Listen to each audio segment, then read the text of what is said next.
소경을 눈뜨게 하고 귀머거리를 치유하는 은혜의 복음.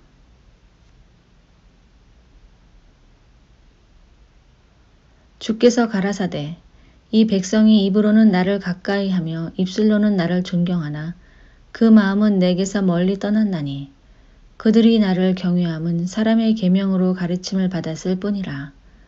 그러므로 내가 이 백성 중에 기이한 일, 곧 기이하고 가장 기이한 일을 다시 행하리니 그들 중에 지혜자의 지혜가 없어지고 명철자의 총명이 가리워지리라.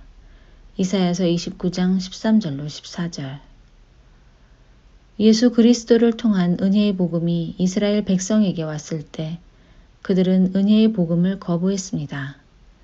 그들은 이방 민족들과 구별된 하나님의 선민이라 자처하며 입술로는 하나님을 존경하나 그 마음은 주를 멀리 떠나 있었습니다. 은혜의 복음의 가르침이 아닌 사람의 계명으로 가르침을 받았기 때문에 은혜의 복음이 너무나 낯설고 마음에 충동이 일어나는 거스리는 소식이었을 것입니다. 그날의 귀머거리가 책의 말을 들을 것이며 어둡고 캄캄한 데서 소경의 눈이 볼 것이며 겸손한 자가 여호와를 인하여 기쁨이 더하겠고 사람 중 빈핍한 자가 이스라엘의 거룩하신 자를 인하여 즐거워하리니. 이사야서 29장 18절로 19절. 그런데 하나님의 아들 예수 그리스도께서 은혜의 복음을 그들에게 가져오셨을 때 귀머거리가 듣고 소경의 눈이 보게 되며 겸손한 자가 기뻐하고 환영하며 빈핍한 자가 즐거워하였습니다. 이것은 초림하셨을 때 예수님께서 소경과 귀머거리를 고치시고 마음이 상한 자들을 일으켜 세우시는 은혜의 사역에 대한 예언적 계시이기도 하지만 그와 동시에 어느 시대에서든지 세상의 것들에 대하여 눈먼 소경이 영원한 세계를 보게 되고 세상의 소리에 귀를 막은 귀머거리 된 자들이 진리의 말씀을 듣게 되며 영적으로 마음이 낮아져서 심령이 가난한 자들이 은혜의 복음 안에서 거듭나게 된다는 복음으로 성취될 소망의 약속이기도 합니다. 하나님의 은혜를 머리로 알아도 가슴과 삶으로 체험하는 것은 전혀 다른 문제입니다. 머리와 입술로는 하나님의 은혜를 찬미하며 가장 아름다운 언어로 감사할 수 있어도 실제 삶 가운데 날마다 젖어 사는 것은 전혀 다른 차원입니다. 삶의 한계들에 직면하게 되면 내가 붙잡고 살아온 하나님의 은혜가 얼마나 내 삶에 깊이 뿌리내리고 있었는지 적나라하게 드러나게 됩니다.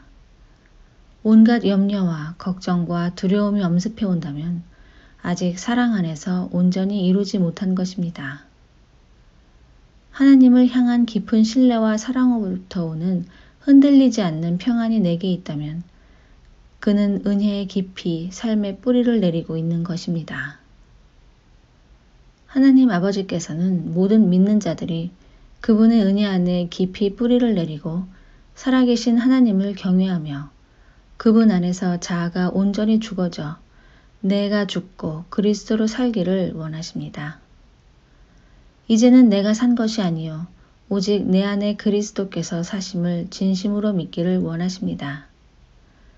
자신의 옛 자아가 죽은 자들은 가는 곳마다 예수 그리스도의 향기를 진동케 하는 사람들입니다.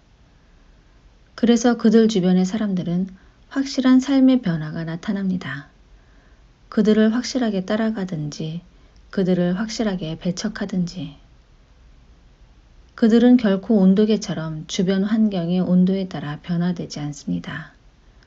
오히려 그들은 주변의 온도를 바꾸는 온도 조절계로서의 삶을 살아갑니다. 차갑게 식어진 곳은 뜨겁게 달구고 너무 뜨거운 자기 의가 앞서는 곳은 절제와 겸손으로 주님과 보조를 맞추게 합니다. 주님께서는 이 시대에 내가 죽고 그리스도로 사는 그리스도 예수의 사람들을 반드시 세워주실 것입니다. 이들이 다시 오실 주님을 기다리며 이 은혜의 때의 마지막 끝자락에 서서 한 손에 등불을 한 손에 기름을 들고 주 오실 길을 예비할 것입니다. 할렐루야.